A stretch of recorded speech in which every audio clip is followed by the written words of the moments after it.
Good afternoon, everyone. I hope everybody can see me and hear me okay. If not, please let us know in the chat if you have any problems.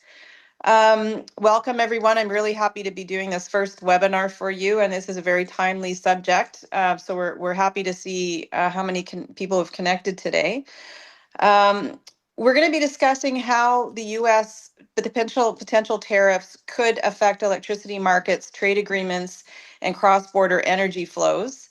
And we're going to try and break down some of the complexities of the electricity trade, including challenges of surplus energy, the implications of barter-style transactions, and what can be done in the short and medium term. We'll discuss what's happening now, what's likely to unfold next, and the key factors that are shaping this issue's future. And today, to help us with unpacking all of this, is Rambod Behboodi. He is recognized as one of Canada's most knowledgeable and experienced trade lawyers.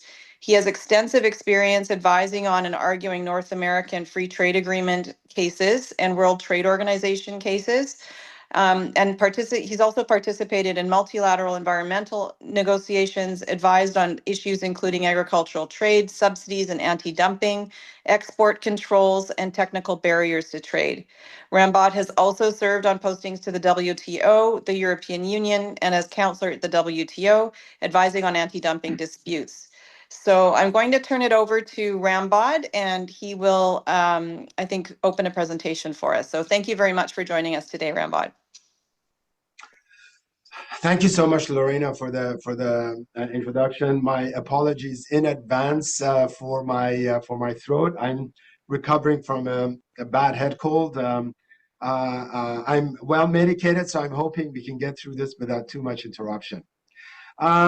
So I'm going to be sharing a presentation, and basically the idea is to try to figure out exactly what the extent to which we can figure this out, the extent to which the Trump tariffs are going to have an impact on the electricity market, the cross-border electricity market. So we're going to take a look at the Canada-U.S. Power relationship, electric power relationship, the impact of tariffs, the existing classification question with respect to electricity trade, and then the implications, and then hopefully we'll have a good discussion going forward. Okay, so what exactly is happening? On November 25th of last year, so 20 days after his election, President Trump signaled that he was going to impose across-the-board tariffs on Mexico, Canada, 25%, and then on China for a variety of reasons at the time enunciated as border security questions. On February 1st, 2025, the executive orders imposing tariffs materialized, and they included, as you well know, 25% tariff on goods, specifically all articles of Canadian origin to be consumed destined for consumption in the United States, and then 10% tariff on energy resources as defined in the emergency executive order that President Trump had signed on the 20th of January upon assuming office. Canada, in turn, announced the imposition or pending imposition of retaliatory tariffs in 2 stages. And then on February 3rd, there was an agreement to suspend those tariffs for a period of 30 days until action was taken to the satisfaction of the United States. We then saw only 2 days ago the imposition of 25% tariffs on, or threatened imposition of 25% tariffs on steel and aluminum. And from basically all countries, not just Canada or Mexico or China for that matter. And it's important to note that all these measures are being imposed under the authority of an Emergency Powers Act. so that President Trump doesn't have to go to Congress to get tariffs raised. Tariffs are a form of taxation, and normally Congress has control over these, except for these quote unquote emergency measures. And so, whether in respect of steel and aluminum, we've seen this before going back to 2018, or the generalized tariffs, we can assume that the use of national security or border security or other concerns is fundamentally a pretext to give President Trump the authority that he otherwise would not have to impose tariffs as he wishes. So, what is the Canada-U.S. electric power relationship? Well, I don't need to tell you that. Needless to say, it's extensive. We have cross-border sales going in both directions. And with I understand with some surplus in respect of Canada. So the U.S. has a quote unquote trade deficit in respect of electric power, in addition to oil, for example. What do tariffs do in principle? Tariffs at a minimum increase operating expenses or costs, whether on the buyer or the seller, if the seller is in a weaker position and has to eat the costs. And we're seeing this. This is not an abstract economic theory principle. We're actually seeing this in the market. There are those entities in the United States that have no other source for the goods they buy than, for example, Canadian goods, whatever they are, and they're the ones who end up paying more. There are those entities that have significant buying power, and as a result of that, they can force down some price adjustments on the part of the Canadian seller, although in principle not 25%. Nobody has those margins.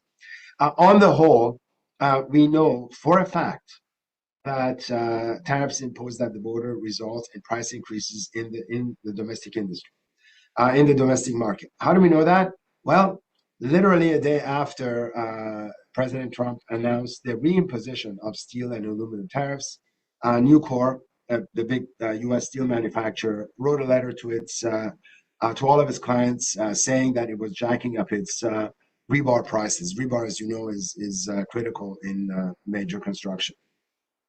So there is a one-to-one relationship between tariff increases and domestic prices increases. We also know that because, in fact, the trade remedy framework around the world, that is to say, the mechanisms that we put in place to adjust for and to protect against unfair trade practices like dumping and subsidization, they all use tariffs as a mechanism of increasing domestic prices. And so if tariffs in an anti-dumping context allows price increases in the domestic context, tariffs in other contexts does the same thing. So now the question is, well, okay, fine, all of this is fine, but what does this have to do with electricity? Well, before we get there, let's figure out who does what. In the U.S., there are three agencies that are responsible for the overall administration of the tariff framework. The most important agency, the one agency that you see at the border every time you cross the border into the U.S. is, of course, the Customs Border Protection. They administer the customs tariff at the border. There's also the International Trade Administration, which is an organ of commerce. Customs Border Protection is a Homeland Security Department. International Trade Administration belongs to commerce, and its job is to protect and promote the U.S. industry. The CBSA does roughly what the ITA does in the U.S. The ITA basically performs its protective function in respect of dumping and subsidization determinations.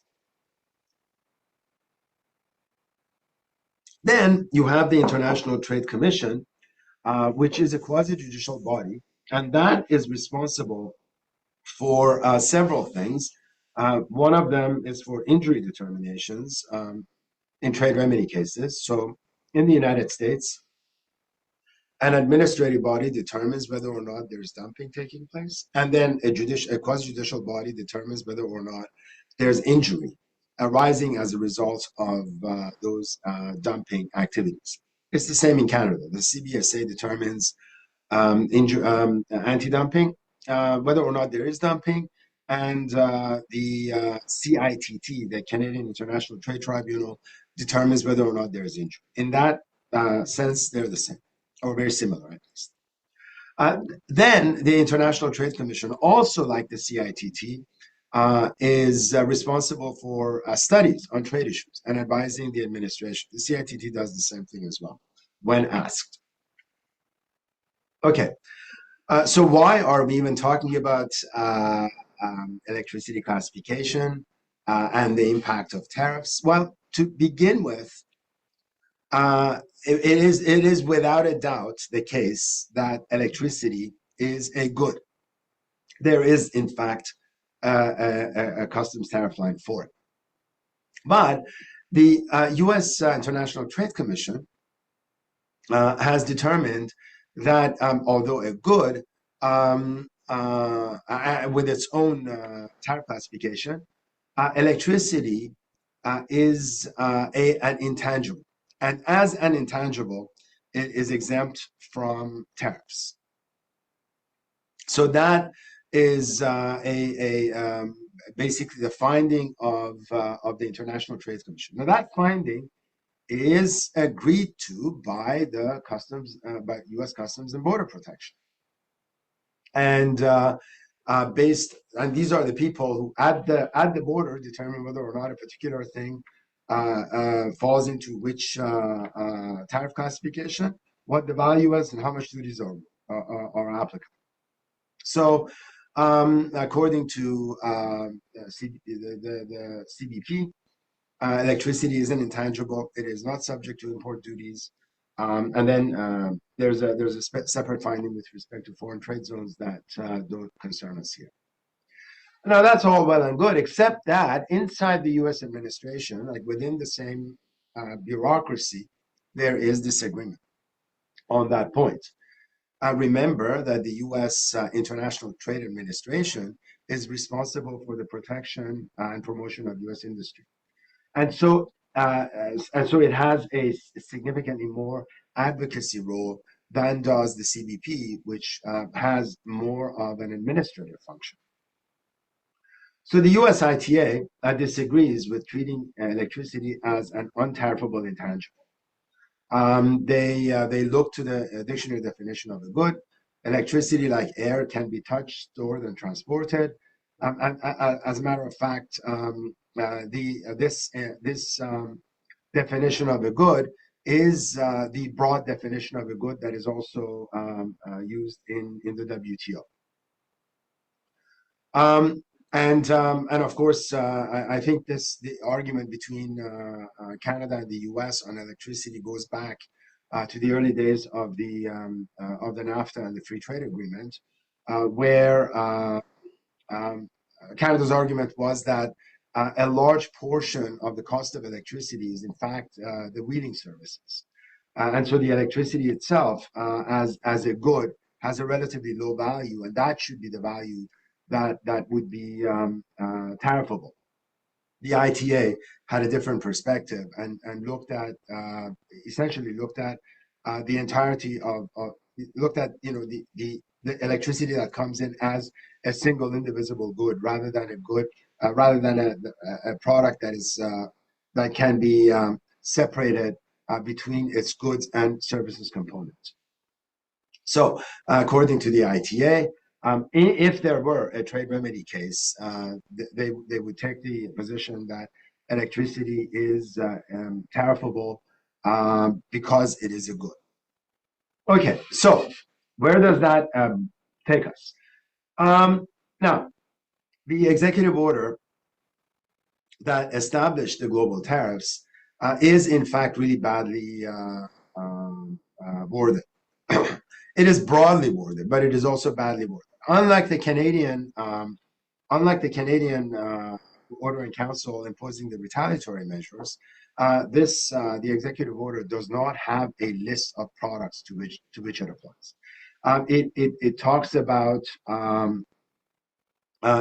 about as I said, articles originating in Canada, entering the US for consumption, and on the other hand, in respect of energy, refers to the National Emergency Executive Order. So let's first take a look at that National Emergency Executive Order. Now, that one lists hydro and nuclear. And I mean, it doesn't actually say electricity, but it talks about hydro and nuclear and possibly geothermal as sources of electricity.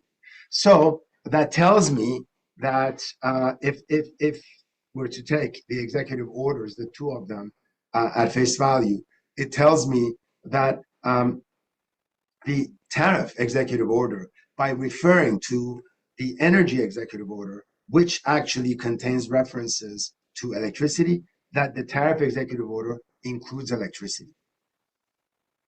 Bear in mind that the tariff executive order also instructs Treasury to make the changes necessary to give effect to the global tariffs. You remember parts of the challenge we had with the US ITC is that it was referring to rules set by the Secretary of Treasury to govern the entry of electricity. Well, if the executive order, the tariff executive order, and the energy executive order are taken at face value together, it means that energy is covered. At any rate, it is not a given that we could argue that electricity under the old rules are an intangible and therefore should not be covered, because the executive order says change the rules if you have to capture the things that we say are captured. Okay. Now there's an interesting quirk in all of this, and this has to do with the distinction made in the energy, the National Emergency Energy Executive Order, between the listed energy sources, that is to say, for electricity, hydro, nuclear, and possibly geothermal, right? And the things that are omitted, renewables and solar. Renewables, including solar and wind. Okay, so bear in mind that the assumption is, because of the way the executive order and the energy order are structured, that it is more likely than not that electricity is going to be captured in the tariff framework, but it's subject to a 10%, except that the emergency energy order does not actually include renewables, such as solar and wind, which basically means that energy produced by solar and wind would be subject to a 25% tariff. So the next question is, well, how's all of this going to be treated? Now, there are two ways customs at the border can treat energy. One is as flowing like a river, everything is mixed, in which case it is entirely possible that it will say, if everything is mixed, then everything falls under the rule that captures that is subject to the higher tariff. Or it could basically treat electricity as quanta or packages.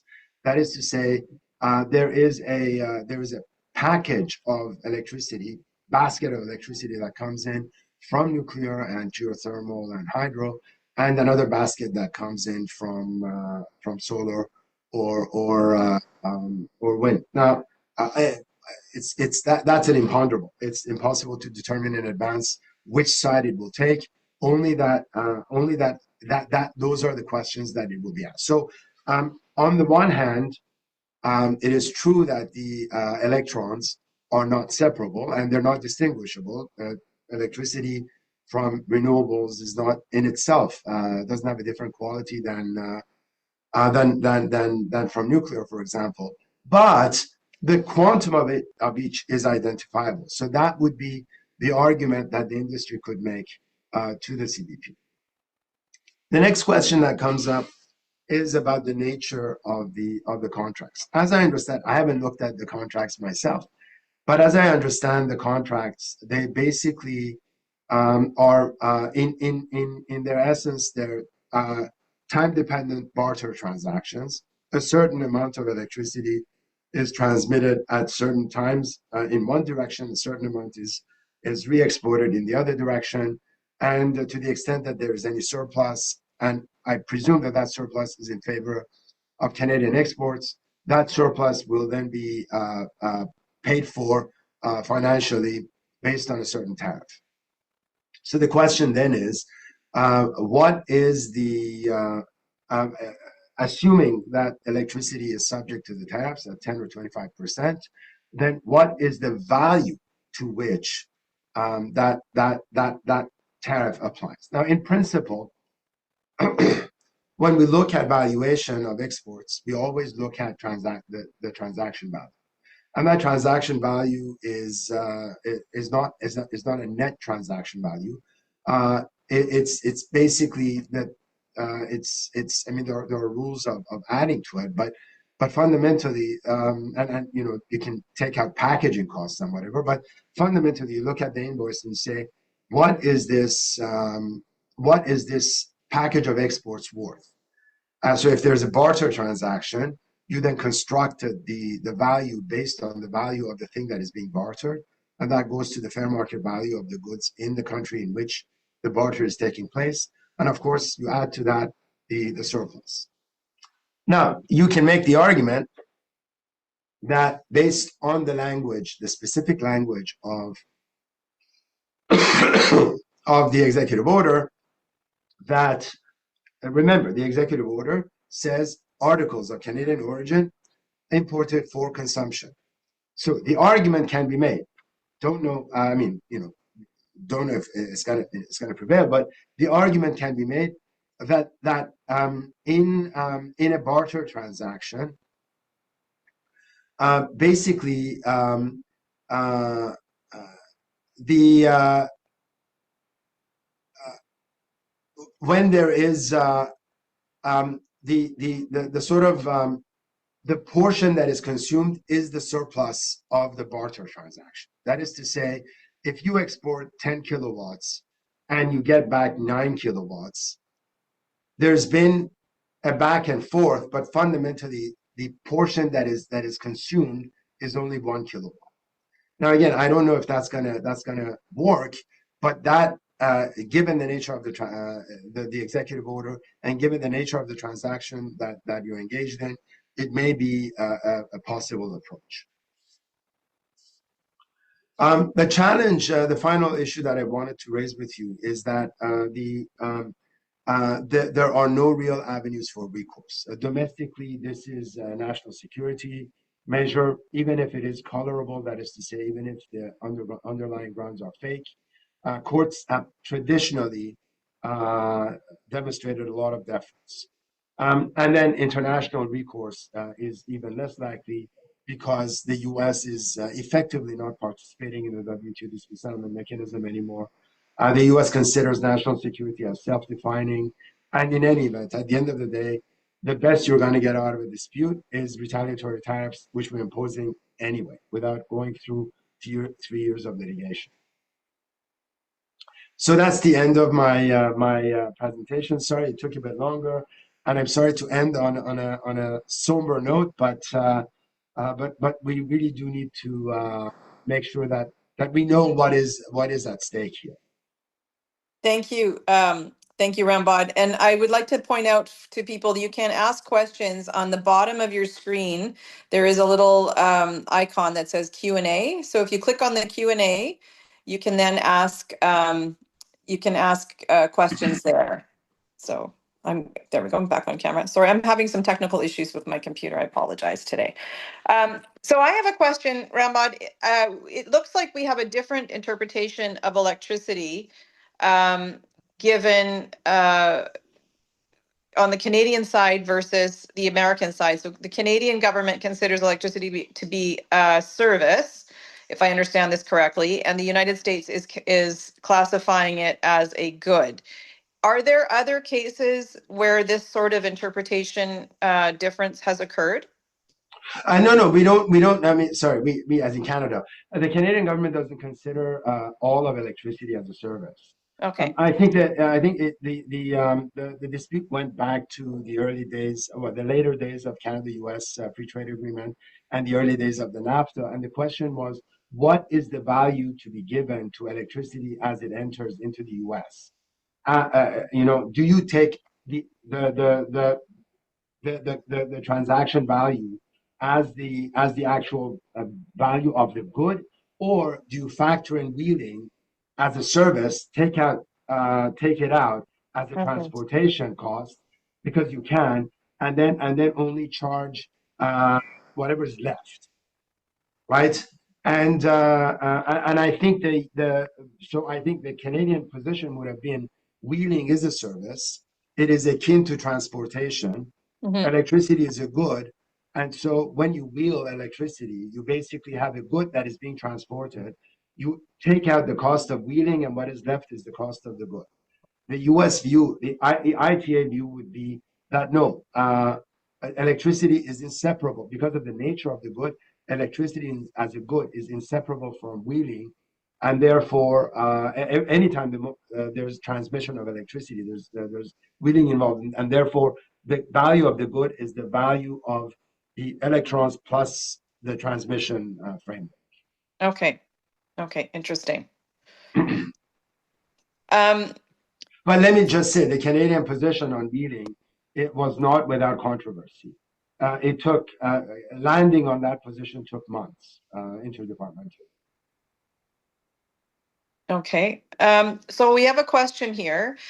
As part of the retaliatory actions envisioned by provinces, one option raised was to bar U.S. firms from provincial procurements, either by the government directly or by crown corporations. Is there a common definition of what a U.S. firm is? Would Canadian legal entities or subsidiaries of U.S. headquartered companies be included in this list? Um, that's an extremely important question, and let me tell you, our firm BLG represents quite a lot of provincial governments, municipalities, and crowns. And so I can assure you that that question has come up. And the answer is it depends. It depends really on two things. The first one is depends on whatever definitions we can find in in trade agreements that would cover these things. Now, the CUSMA, the new U.S. Canada Mexico trade agreement, does not cover government procurement. But if you go back to the NAFTA, we can then try to figure out what would the parties have meant by U.S. entities. That's one approach. Another one is to basically go to the government of Ontario and say, what do you mean? So is Microsoft Canada a U.S. entity or not? I think under most of our trade agreements, it would be considered a U.S. entity, but at the same time, I'm not entirely sure that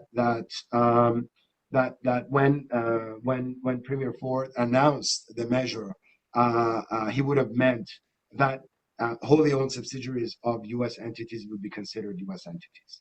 I don't know. And the answer is the scope of that was not made clear because that is not that has never been done before.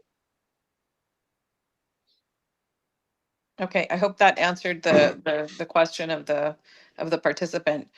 Um, so I have another so I have a comment. The scenario most likely will be that Canadians will impose a like-for-like tariff against the US for all goods, including electricity.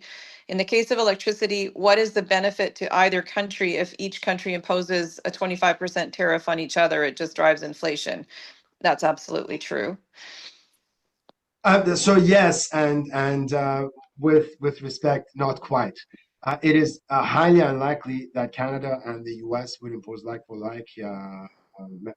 That Canada would impose like for like measures. We know, as a matter of fact, we know that the first list that came out.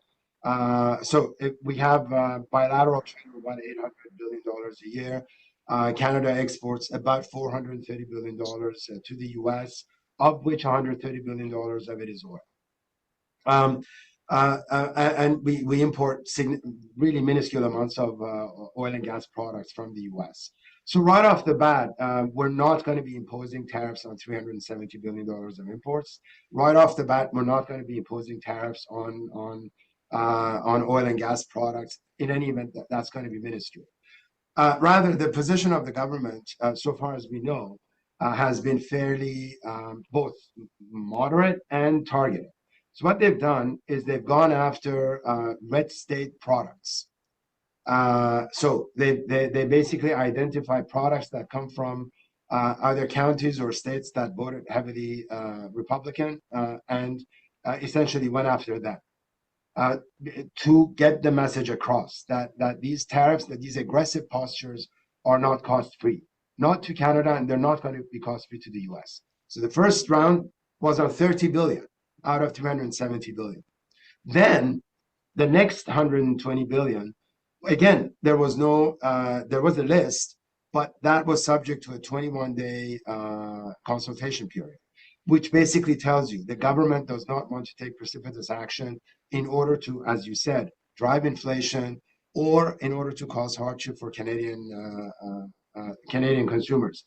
The other thing that I would say is that the US measure specifically did not have any exclusions. The Canadian measure wouldn't necessarily have a remissions framework attached to it. We've seen this in the past, and it's going to be the same.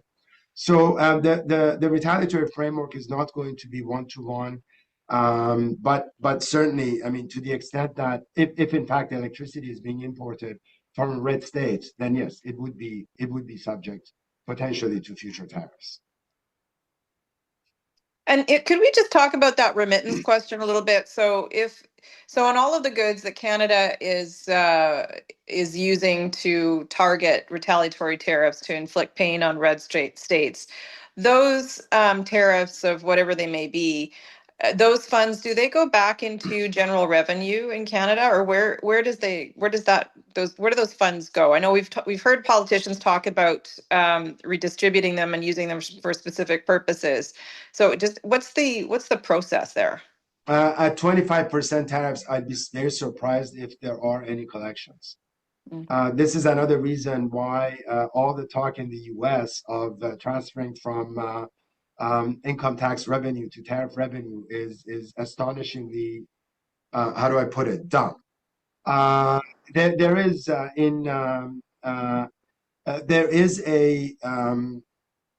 basically there are three types of tariffs, broadly speaking.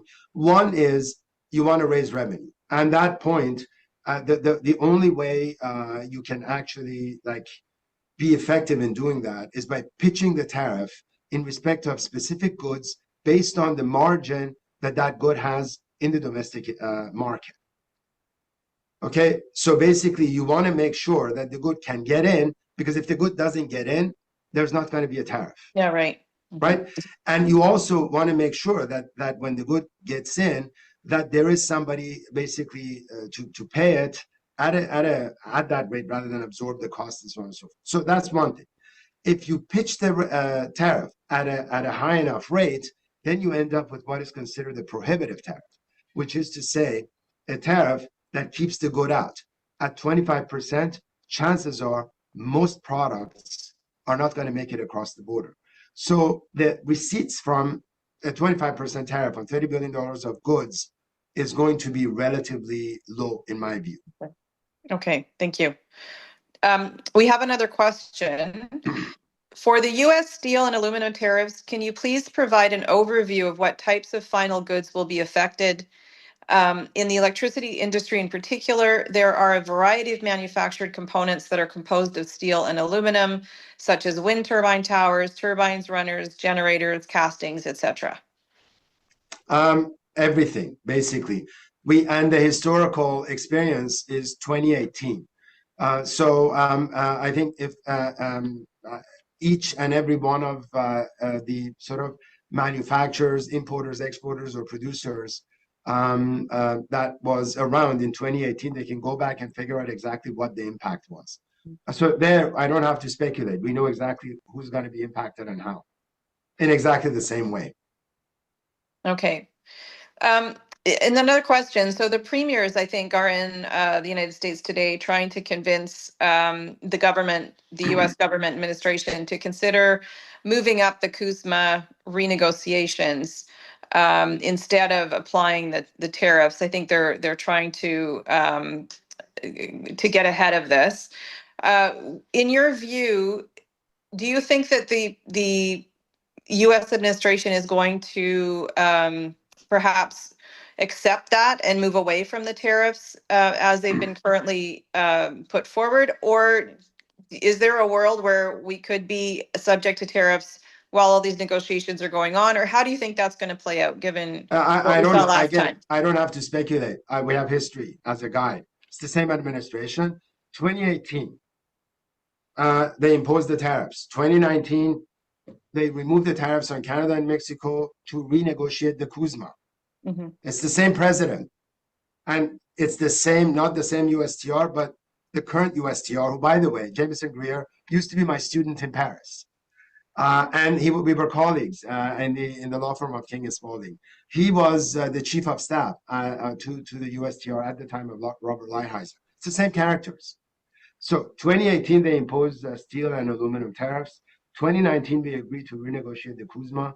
2020, we renegotiate the CUSMA. He signs it.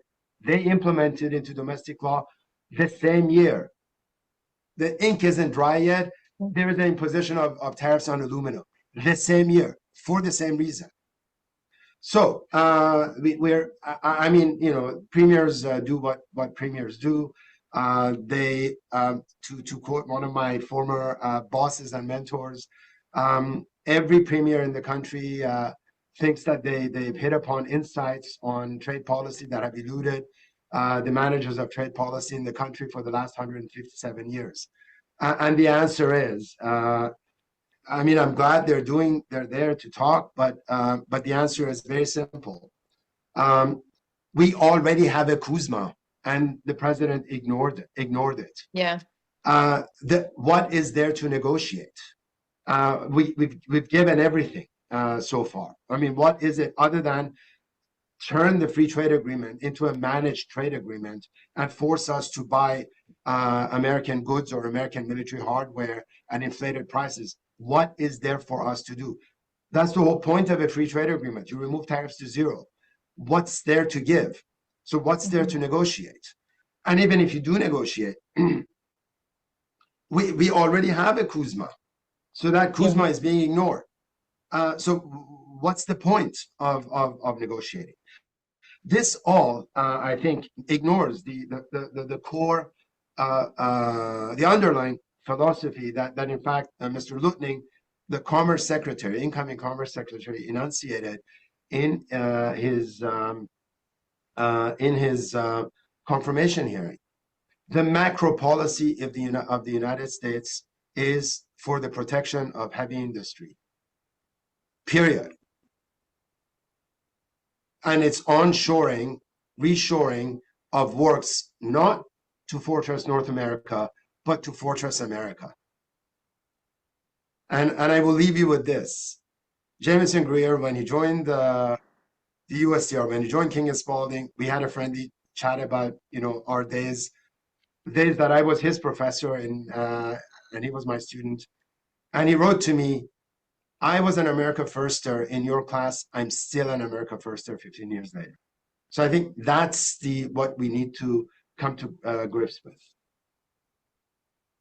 Okay. Well, not not super optimistic, but I think we probably all need to be prepared for every possible outcome at this point. So I want to thank you very much for your time. I think we're at our time limit now. Thank you so much, Rambod, for your comments and for all of the participants today. I'd like to let everyone know we will be following up with a recording of today's session so that you can watch it later or share it internally if you have colleagues that weren't able to join. And I'd also like to encourage anyone who hasn't done so to sign up for our newsletter. Follow us on social media so you can see some of the other things that we're doing. And with that, I think we'll bring this to a close. So thanks again, everyone, and I hope you all have a good afternoon. Thank you, Rambod.